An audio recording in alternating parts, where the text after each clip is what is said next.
أَهُمْ أَن تُقْبَلَ مِنْهُمْ نَفَقَاتُهُمْ إِلَّا أَنَّهُمْ كَفَرُوا بِاللَّهِ وَبِرَسُولِهِ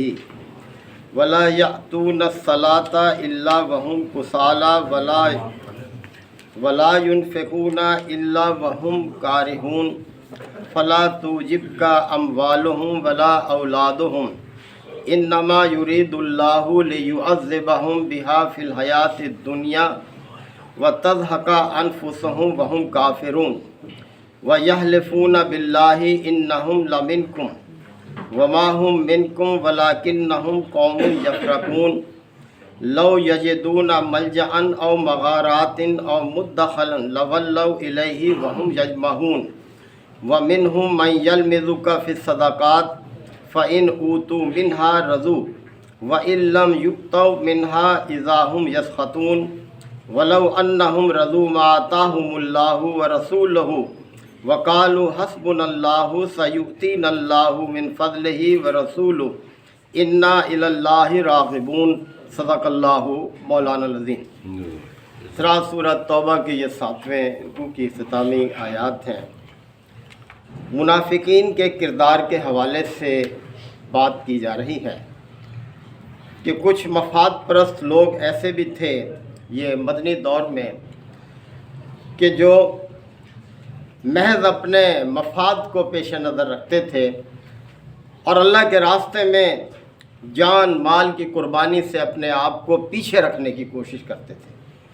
دھوکہ دیتے تھے اہل ایمان کو۔ تو اللہ تعالیٰ تو دلوں کے حال جانتا ہے،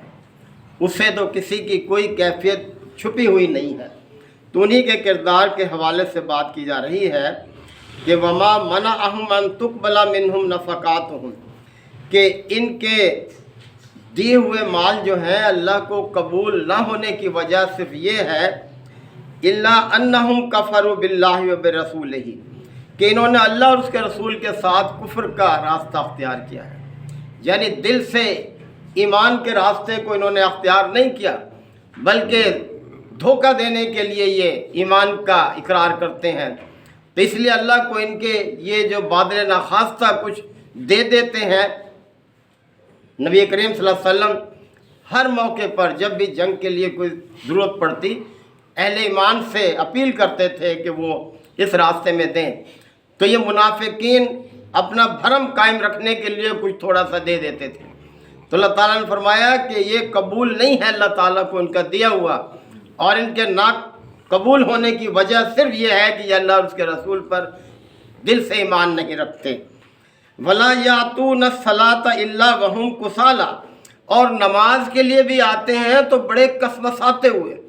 یعنی جب نماز کے لیے اعلان ہوتا ہے، اذان ہوتی ہے تو ان کی جان پر بن جاتی ہے، مجبوراً پھر یہ آتے ہیں، شوق سے نہیں آتے۔ جبکہ مومن اس کی کیفیت تو یہ ہے کہ وہ تو نماز کے انتظار میں رہتا ہے، اس کے لیے وقت سے تیاری کرتا ہے، وقت سے پہلے جو ہے پہنچتا ہے مسجد میں۔ یعنی نبی کریم صلی اللہ علیہ وسلم کے ہاں مسجد نبوی میں مومن بڑی خوشی کے ساتھ، رغبت کے ساتھ وقت سے پہلے پہنچتے تھے اور بڑے سکون سے وہاں سے پھر روانہ ہوتے تھے اور اگلی نماز کے انتظار میں رہتے تھے۔ جبکہ کفار کی جان پر بن جاتی تھی، منافقین کی، اور یہ مجبوراً کسالہ یعنی کسمساتے ہوئے، نہ چاہتے ہوئے آتے ہیں یہ نماز کے لیے۔ وَلَا يُنْفِقُونَ إِلَّا وَهُمْ كَارِهُونَ، اور خرچ بھی کرتے ہیں تو بڑی کراہت کے ساتھ، یعنی بڑے بادل ناخواستہ خرچ کرتے ہیں اللہ کے راستے میں، خوشی سے خرچ نہیں کرتے۔ تو یہ غزوہ تبوک کے حوالے سے یہ ساری یہ ہے آیات کہ اس میں تو آپ جانتے ہیں کہ کوئی گھر کا سارا سامان لے کر آ گیا، کوئی گھر کا آدھا سامان لے کر آ گیا، آدھا بچوں کے لیے اور آدھا اللہ کے راستے میں دینے کے لیے۔ اور وہ واقعہ بھی کل میں نے آپ کے سامنے رکھا تھا کہ ایک صحابی جن کے پاس کچھ بھی نہیں تھا، تازہ مزدوری کرتے تھے اور گزارا کرتے تھے، انہوں نے رات بھر ایک یہودی کے باغ میں کنواں سینچا، پانی دیا، اور صبح جو ہے کھجوریں اجرت میں جو ملی لے کر حاضر ہو گئے نبی کریم صلی اللہ علیہ وسلم کی خدمت۔ تو اللہ تعالیٰ مقدار کو نہیں دیکھتا، اللہ تعالیٰ تو نیتوں کو، ارادوں کو، جذبوں کو دیکھتا ہے، اور اسی کی قبولیت ہوتی ہے اللہ تعالیٰ کے ہاں۔ اللہ کے ہاں تو کسی چیز کی کمی نہیں ہے، وہ تو اپنے پیغمبر کی مدد اس طرح سے کی ہے اس نے، تاریخ گواہ ہے کہ چھوٹے سے گروہ نے بڑے بڑے لشکروں کو مار دیا ہے۔ اس سے 1 سال پہلے غزوہ موتا ہو چکی تھی، جس میں صرف 3000 مسلمان تھے اور 1 لاکھ جو ہے یہ عیسائی تھے، اور اس میں شکست دی عیسائیوں کو۔ اور اسی موقع پر تو کہہ کے گیا تھا یہ ان کا جو بادشاہ تھا روم کا کہ اگلے سال تبوک کے مقام پر مقابلہ ہوگا، ہم بھی آئیں گے، تم بھی آنا ہے۔ نبی کریم صلی اللہ علیہ وسلم نے اس کے اس چیلنج کو قبول کیا اور اسی مقابلے کے لیے جا رہے تھے تبوک کے مقام پر کہ جس منافقین اپنے آپ کو پیچھے رکھنے کی کوشش کر رہے تھے۔ پھر آگے مزید فرمایا اللہ تعالیٰ نے فَلَا تُعْجِبْكَ أَمْوَالُهُمْ وَلَا أَوْلَادُهُمْ، اے نبی کریم صلی اللہ علیہ وسلم ان کے مال اور اولاد سے دھوکہ نہ کھانا۔ یہ بڑے اتراتے، یہ سب مالدار لوگ بھی تھے، یہ جو منافقین تھے انہیں دنیا عزیز تھی، اپنے نہ مال خرچ کرنا چاہتے تھے، نہ اپنی جان، نہ اپنی اولاد پیش کرتے تھے۔ تو یہ کہا جا رہا ہے کہ فَلَا تُعْجِبْكَ أَمْوَالُهُمْ وَلَا أَوْلَادُهُمْ، ان کے مال اور اولاد آپ کو کسی دھوکے میں مبتلا نہ کرنے پائیں۔ انما یرید اللہ، اللہ تو یہ چاہتا ہے لِيُعَذِّبَهُمْ بِهَا فِي الْحَيَاةِ الدُّنْيَا، کہ دنیا کی زندگی میں انہی کے ذریعے سے ان کو سزا دے۔ اب دیکھیں اس سے بڑی سزا کیا ہوگی کہ ایک شخص جس کو اللہ نے دنیا میں بھیجا اسی لیے ہے کہ وہ اللہ کی ہدایت کو اختیار کرے، اس کے مطابق زندگی بسر کرے اور اپنی جان، مال، اولاد، سب سے زیادہ عزیز اللہ اور اس کے رسول کی محبت، اس میں اپنے آپ کو رکھے۔ لیکن منافق اس کے الٹ تھے، انہیں دنیا عزیز تھی۔ تو فرمایا جا رہا ہے کہ ان کو کیا ملے گا پھر اس دنیا سے، کتنے دن رہنا ہے دنیا میں، جب یہاں سے رخصت ہوں گے تو آگے کیا ان کو ملے گا۔ تو اللہ تعالیٰ دنیا میں بھی اور آخرت میں بھی ان کے لیے ذلت اور رسوائی اللہ نے رکھی ہے۔ تو فرمایا کہ اللہ چاہتا ہے کہ اس دنیا کی زندگی میں بھی ان کو اسی کے ذریعے سے عذاب دے۔ وَتَضْحَكَ أَنفُسُهُمْ وَهُمْ كَافِرُونَ، اور ان کی جان بھی نکلے تو اسی حالت میں کہ یہ کافر ہی رہیں، تاکہ اس دنیا کے بعد دوسری دنیا میں داخل ہوں تو ان کو وہ چیز کا سامنا کرنا پڑے کہ جو بڑی عبرتناک ہے، یعنی جو ناقابل برداشت ہے، یعنی آخرت میں جہنم میں ان کا ٹھکانہ ہوگا۔ وَيَحْلِفُونَ، اور قسمیں کھا کھا کر کہتے ہیں، باللہ، اللہ کی قسمیں کھا کر کہتے ہیں، اِنَّهُمْ لَمِنْكُمْ، بھائی ہم تمہیں میں سے ہیں، تمہارے ساتھ ہیں، یعنی اپنے جھوٹ کو چھپانے کے لیے قسمیں کھاتے ہیں اللہ کی۔ پھر اللہ کو تو کوئی دھوکہ نہیں دے سکتا، تو اللہ کی قسمیں کھا کر کہتے ہیں کہ ہم تم میں سے ہیں۔ وَمَا هُمْ مِنْكُمْ، اللہ فرما رہا ہے کہ یہ تم میں سے نہیں ہے، اللہ تو دلوں کی کیفیت جانتا ہے۔ وَلَكِنَّهُمْ قَوْمٌ يَفْرَقُونَ، بلکہ یہ وہ لوگ ہیں جو تمہیں دھوکہ دے رہے ہیں، دھوکہ دہی کے کام لے رہے ہیں۔ لَوْ يَجِدُونَ مَلْجَأً، اگر ان کو کوئی ٹھکانہ مل جائے یعنی چھپنے کی جگہ، او مغاراتن، یا کوئی غار مل جائے، او مدخلاً، یا کوئی اور داخل ہونے کی جگہ مل جائے، کہیں چھپنے کی جگہ مل جائے، لَوَلَّوْا إِلَيْهِ وَهُمْ يَجْمَعُونَ، تو یہ تمہارے خوف سے اس میں جا چھپیں، اس کے اندر جا کر یہ پناہ لے لیں، یعنی یہ ان کی فکر ہوتی ہے کہ کسی طرح ہمیں پیچھے رہنے کا موقع مل جائے، یعنی ہمیں جانا نہ پڑے۔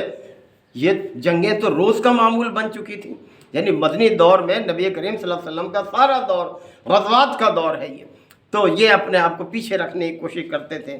وَمِنْهُمْ مَنْ يَلْمِزُكَ فِي الصَّدَقَاتِ، اور اے نبی صلی اللہ علیہ وسلم ان میں ایسے لوگ بھی ہیں جو صدقات کی تقسیم کے حوالے سے آپ پر الزام دیتے ہیں۔ نبی کریم صلی اللہ علیہ وسلم یہ جو دور تھا یعنی 9 ہجری میں بہت دولت آ رہی تھی اسلامی خزانے میں، ایک تو صدقات خیرات کے حوالے سے بھی، اور دوسرے جو مال غنیمت ہاتھ آتا تھا جنگوں میں، بہت دولت آ رہی تھی، آپ تقسیم کرتے تھے مستحق لوگوں میں، یہ چاہتے تھے کہ ہمیں زیادہ سے زیادہ ملے۔ ارے بھائی جنگ کے لیے تو تم جانے کو تیار نہیں، ہیلے بہانے کر کے پیچھے رہنے کی کوشش کرتے ہو اور چاہتے یہ ہو کہ صدقات میں سے ہمیں زیادہ حصہ ملے۔ تو اللہ تعالیٰ نے فرمایا اے نبی صلی اللہ علیہ وسلم آپ کی اس تقسیم پر بھی یہ لوگ الزام دیتے ہیں آپ کو۔ فَإِنْ أُوتُوا مِنْهَا رَضُوا، اگر آپ ان میں سے ان کو دے دیں تو راضی ہو جاتے ہیں، پھر تو خوش ہو جاتے ہیں۔ وَإِن لَّمْ يُؤْتَوْا مِنْهَا، اور اگر آپ اس میں سے ان کو نہ دیں کچھ، اِذَا هُمْ يَسْخَطُونَ، تو پھر سیخ پا ہوتے ہیں، ناراض ہوتے ہیں، طرح طرح کی باتیں کرتے ہیں۔ وَلَوْ أَنَّهُمْ رَضُوا مَا آتَاهُمُ اللَّهُ، اگر یہ اس چیز پر راضی ہو جائیں جو اللہ نے ان کو دیا ہے، وَرَسُولُهُ، اور اس کے رسول نے، وَقَالُوا، اور یہ کہتے ہیں کہ حسبنا اللہ، ہمارے لیے تو اللہ ہی کافی ہے۔ یعنی جو حقیقی مومن ہیں انہیں مال غنیمت سے سروکار نہیں، وہ تو کہتے ہیں ہمیں تو اللہ اور اس کے رسول کی خوشنودی کافی ہے، جبکہ انہیں اللہ اور اس کے رسول کی خوشنودی کے مقابلے میں مال و دولت عزیز ہے، اس کے لیے لالچ میں رہتے ہیں، نگاہیں اپنی جمائے رکھتے ہیں کہ اس مال میں سے کیا کیا ہمارے حصے میں آنا چاہیے۔ یعنی ان کی سوچ یہ ہے، سَيُؤْتِينَ اللَّهُ مِنْ فَضْلِهِ وَرَسُولُهُ، تو اللہ اور اس کا رسول اپنے فضل سے انہیں بہت کچھ دیتا اگر ان کی سوچ اور فکر صحیح ہوتی۔ اِنَّا إِلَى اللَّهِ راغبون، اور راغب اللہ ہی کی طرف ہونا چاہیے، اللہ اور اس کے رسول کی طرف ہی رغبت ہونی چاہیے۔ یہ سب سے قیمتی متاع ہے اس دنیا میں انسان کے لیے، اور اسی کے خاطر وہ اپنی جان بھی قربان کر دیتا ہے، اپنے مال بھی قربان کر دیتا ہے۔ ایسے ایسے خواتین تھیں کہ جن کے 5 بچے جنگوں میں جو ہیں وہ شہید ہوئے ہیں۔ کتنا اونچا درجہ ہے ان ماؤں کا اللہ تعالیٰ کے ہاں، جنہوں نے اپنے لخت جگر جو ہیں اس راستے میں قربان کر دیے۔ تو یہ ہے اصل چیز دنیا میں کامیابی کی، کہ اللہ اور اس کے رسول سے محبت ہو، اپنے سب کام چھوڑ کر جب منادی ہوتی ہے، اذان ہوتی ہے نماز کے لیے، تو اس طرف دوڑ پڑتے ہیں، اور اسی طرح سے دوسرے کاموں میں بھی اپنے آپ کو رکھتے ہیں۔ اللہ تعالی ہم سب کو بھی یہی شوق، یہ جذبہ عطا فرمائے۔ الحمدللہ وکفا وسلام علی عبادہ الذین اصطفیٰ۔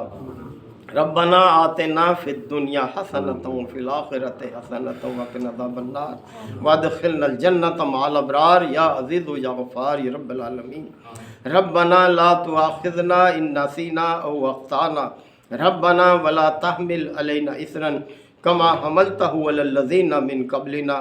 ربنا ولا تحملنا ما لا طاقۃ لنا بہ واعف عنا واغفر لنا وارحمنا انت مولانا فانصرنا علی القوم الکافرین۔ یا شافی الامراض اشف مرضانا و مرضى المسلمین، یا قاضی الحاجات اقض حاجاتنا و حاجات المسلمین، اللہم اعز الاسلام والمسلمین، ربنا تقبل منا انک انت السمیع العلیم وتب علینا انک انت التواب الرحیم۔ صلی اللہ تعالی علی خیر خلقہ محمد و آلہ وصحبہ اجمعین۔